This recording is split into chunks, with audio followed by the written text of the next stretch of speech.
जीवन में प्रेरणादायक कहानी का कुछ अलग ही महत्व होता है। दोस्तों, कई बार हमारे जीवन में कुछ ऐसा क्षण आता है जब हम निराश में भंवर में फंस जाते हैं। तभी किसी के कहे हुए गए प्रेरणादायक शब्द या तो फिर प्रेरणादायक वाक्य या तो फिर प्रेरणादायक कहानियाँ हमारे जीवन में उस निराशामय भंवर से बाहर निकलने में काफ़ी मदद करती है और एक नई ऊर्जा की संचार करती है। नमस्कार दोस्तों, मैं प्रगति आपके पास फिर से एक नई इंस्पिरेशन स्टोरी लेकर आई हूँ। अगर आप मेरे चैनल में नए हैं तो लाइक करिए, सब्सक्राइब करिए और कमेंट करना ना भूलिए। दोस्तों, चलिए बिना देर करते हुए कहानी की तरफ आगे बढ़ते हैं। एक बार एक राज्य में एक प्रतापी राजा राज कर रहा था। उन दिनों उनके राजमहल में एक विदेशी आगंतुक आया और राजा को एक सुंदर सी पत्थर उपहार स्वरूप दिया।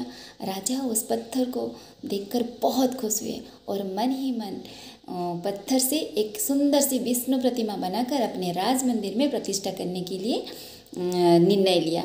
और उन्होंने महामंत्री को बुलाया और उस पत्थर को देते हुए बोले कि मुझे इस पत्थर से एक सुंदर सी विष्णु प्रतिमा प्रतिष्ठा करनी है अपनी राज मंदिर में। तो महामंत्री उस पत्थर को लेकर राज्य के सबसे अच्छे और सबसे बड़े मूर्तिकार के पास गए और उस पत्थर को सौंपते हुए बोले कि महाराज का आदेश है कि इस पत्थर से एक सुंदर सी विष्णु प्रतिमा प्रतिष्ठा करके राज मंदिर में विष्णु प्रतिमा बनाकर राज मंदिर में प्रतिष्ठा करने के लिए। तो आप 7 दिन के अंदर अंदर इस पत्थर से विष्णु प्रतिमा का मूर्ति बनाकर राजमहल में पहुंचा देना और इसके बदले आपको 50 स्वर्ण मुद्राएं मिलेगी। तो मूर्तिकार बहुत खुश हुए 50 स्वर्ण मुद्रा के बारे में सुनकर, और उन्होंने जैसे ही महामंत्री जाने लगे उन्होंने विष्णु प्रतिमा बनाने के लिए अपने सारे औजार निकाल लिए और हथौड़े में उस पत्थर को वार किया।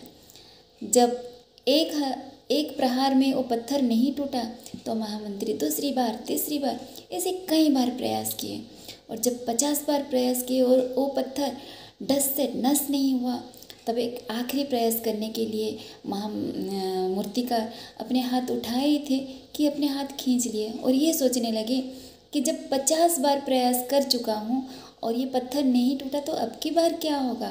तभी उन्होंने उस पत्थर को लेकर महामंत्री को सौंप दिया और बोले कि 50 बार प्रयास करने से भी ये पत्थर नहीं टूटा तो इसमें विष्णु प्रतिमा नहीं बन सकती। लेकिन महामंत्री को तो राजा का आदेश पालन करना ही था। तो उन्होंने क्या किया, उस पत्थर को लेकर उस राज्य की एक साधारण सी मूर्तिकार के पास गए और पत्थर को सौंपते हुए उन्होंने बोले कि इसमें एक सुंदर सी विष्णु प्रतिमा बनाने के लिए। तभी वो मूर्तिकार महामंत्री के सामने ही अपना हथौड़ी लाए और उस पत्थर में एक ही बार प्रहार किया तो पत्थर टूट गया।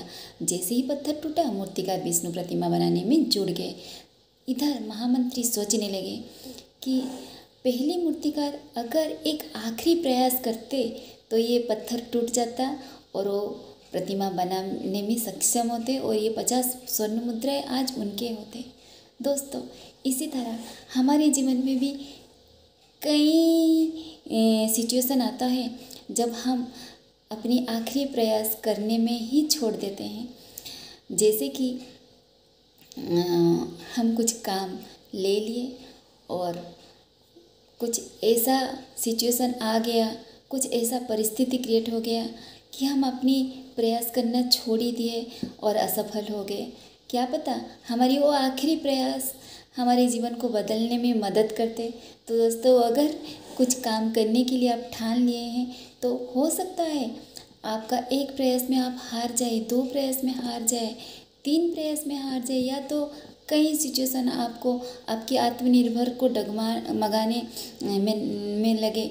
लेकिन अगर आप ठान लिए हैं करने के लिए तो आखिरी प्रयास तक, जब तक आप सफल ना हो तब तक आपको आखिरी प्रयास करना चाहिए।